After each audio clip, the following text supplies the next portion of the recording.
Assalamualaikum warahmatullahi wabarakatuh.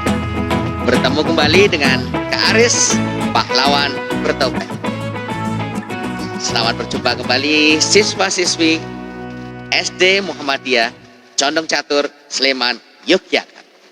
Kali ini dalam rangka menyambut tahun baru 1442 Hijriah, Kak Aris akan menyampaikan cerita kepada adik-adik semua yang ada di rumah yang berkaitan dengan hijrahnya Rasulullah dan bagaimana kita memaknai tahun baru Hijriah, atau sebaiknya kita berhijrah dari yang buruk menjadi lebih baik.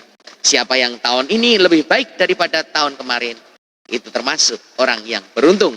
Tapi barang siapa yang tahun ini kok sama saja dengan tahun kemarin, dia rugi. Nah, siapa yang tahun ini kok lebih buruk daripada tahun kemarin, maka ia termasuk orang yang celaka.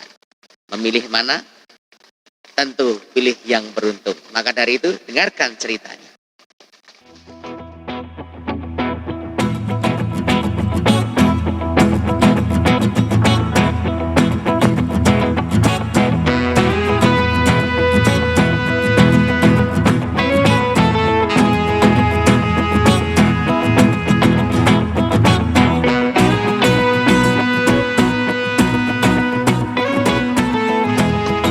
Suatu hari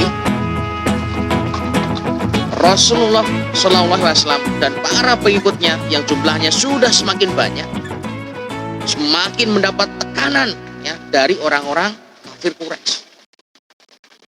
Mereka ada yang diintimidasi, mau dibunuh dan sebagainya.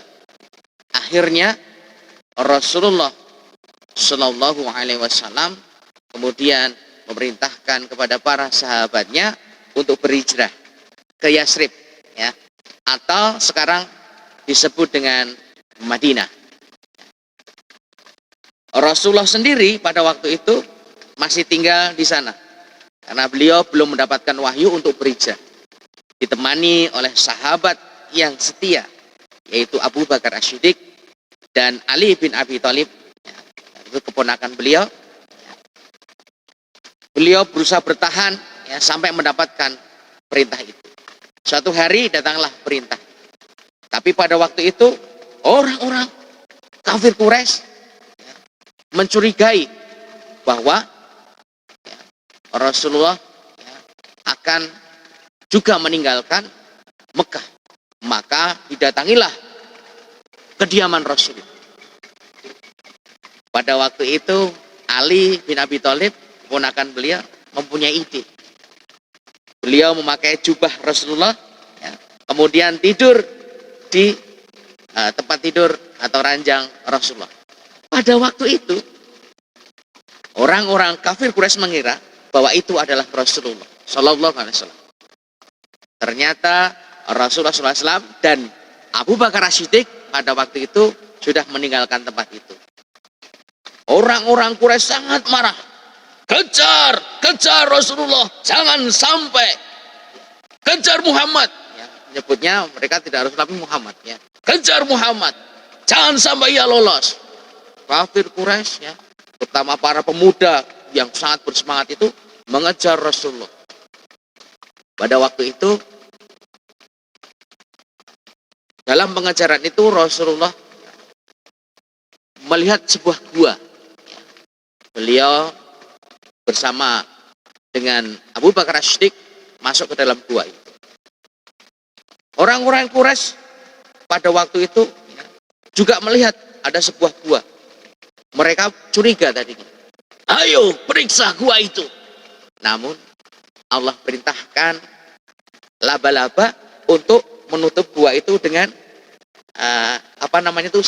sarangnya ya, dengan istilahnya rumahnya itu ya, seperti itu. Orang-orang Quraisy ketika melihat, mereka tidak curiga bahwa di dalam ada Rasulullah. Wah, tidak mungkin. Kalau di dalam ada Muhammad dan Abu Bakar, pasti mulut gua ini ya, tidak mungkin ada rumah laba-laba.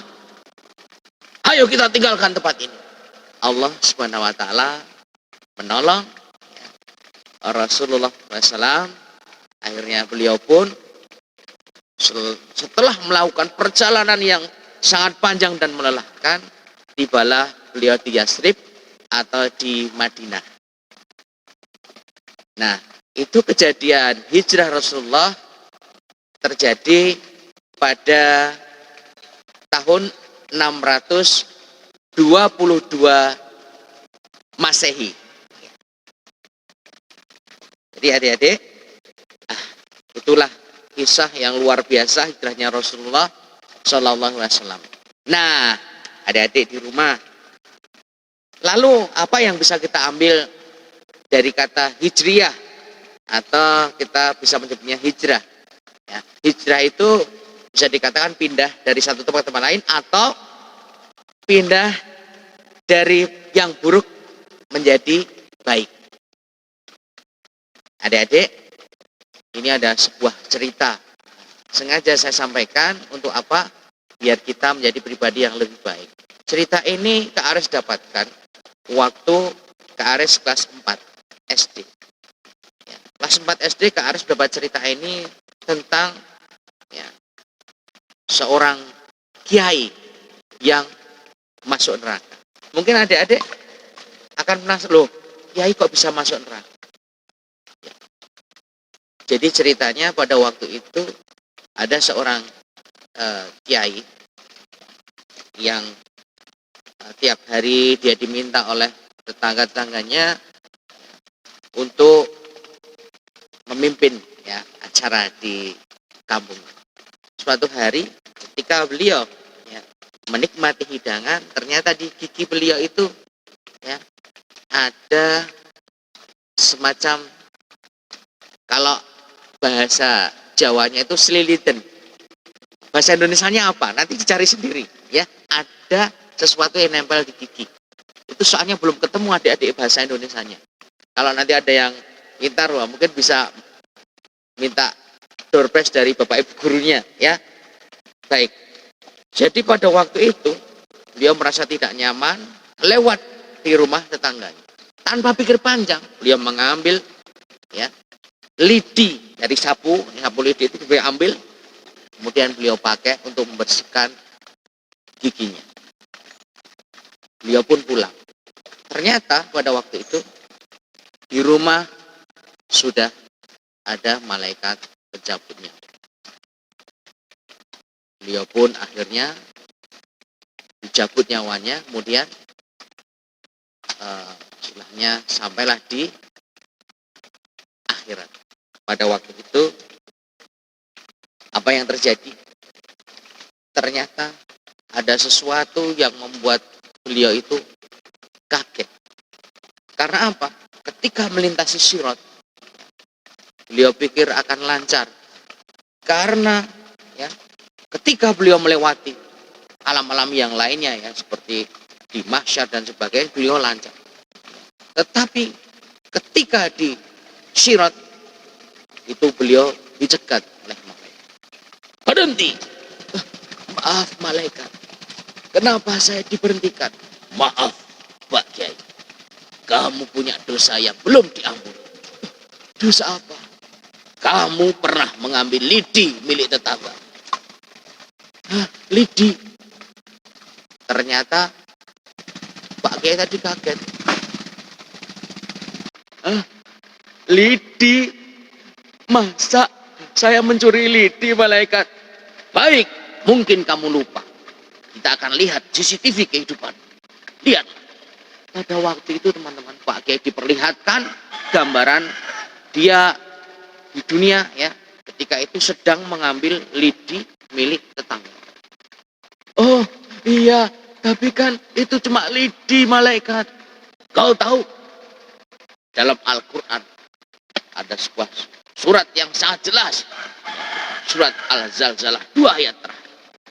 Barang siapa memiliki amal kebaikan walaupun hanya sebesar biji sawi, maka ia akan dapat balasan. Demikian pula barang siapa memiliki amal keburukan walaupun hanya sebesar biji sawi, maka ia juga akan dapat balasan. Maksud malaikat berarti gara-gara lidi yang saya ambil, saya harus dihukum. Iya. Maaf malaikat. Hukumannya apa ya? Hukumannya paling ringan. Paling ringan itu apa? Kamu nanti akan turun ke neraka memakai sandalnya neraka. Sandal, apakah sandal itu panas? Tidak hanya panas. Ketika kau pakai sandal itu, saking panasnya otakmu akan mendidih. Hah? Malaikat, kok ngeri sekali, dosaku kan kecil. Ya, itu juga hukuman yang paling ringan. Nah, adik-adik, ternyata dosa kecil saja di akhirat itu ngeri sekali. Ya. Hukuman di akhirat, ya, di neraka yang paling ringan itu ketika sandal ya, terompah ya, gitu ya, dipakai. Saking panasnya otak bisa mendidih. Bayangkan, itu paling ringan. Jadi jangan pernah menyepelekan dosa. Nah, mungkin ada yang bertanya-tanya, loh Pak Kiai kok masuk neraka, kan Pak Kiai punya amalan apa yang bisa menghapus dosa-dosa kecil gitu. Ya, baik. Jadi gini adik-adik, ini hanya gambaran sebenarnya. Jadi ternyata di akhirat itu dosa yang kecil pun sangat mengerikan ketika kita sering sepelekan. Maka dari itu, mulai sekarang kita harus berhati-hati ya. Kita hijrah nih ya, yang tadinya sering menyepelekan dosa-dosa kecil, mari mulai dari hal-hal yang kecil ya, kita coba benar berhati-hati. Yang biasanya sering mengambil sesuatu ya, yang kayaknya sepele gitu ya, kita tinggalkan itu. Nah, kalau cerita Pak Kiai tadi ya, ternyata ini saya pernah baca ceritanya ya, itu ternyata adalah mimpinya murid Pak Kiai. Jadi Pak Kiai tadi punya santri itu bermimpi Pak Kiainya itu ada di dalam neraka. Dia berteriak, wahai santri tolong aku. Loh Pak Kiai, kenapa Pak Kiai ada di neraka? Allah, aku masuk neraka karena aku pernah mengambil lidi milik tetangga tidak izin. Santri itu bingung. Loh Pak, lidi, hanya lidi bisa jadi masalah. Iya, tolong kamu minta keikhlasan yang punya lidi. Nah, di dalam cerita itu sambungannya ya, akhirnya santri itu bangun dari tidurnya, kemudian meminta keikhlasan kepada pemilik lidi tadi. Nah, akhirnya Pak Kiai pun diampuni dosanya, masuk surga tanpa perlu mampir neraka. Tentu itu yang kita inginkan. Betul adik-adik? Maka dari itu mari kita berhijrah ya. Kebiasaan ya melakukan dosa-dosa meskipun kecil kita tinggalkan.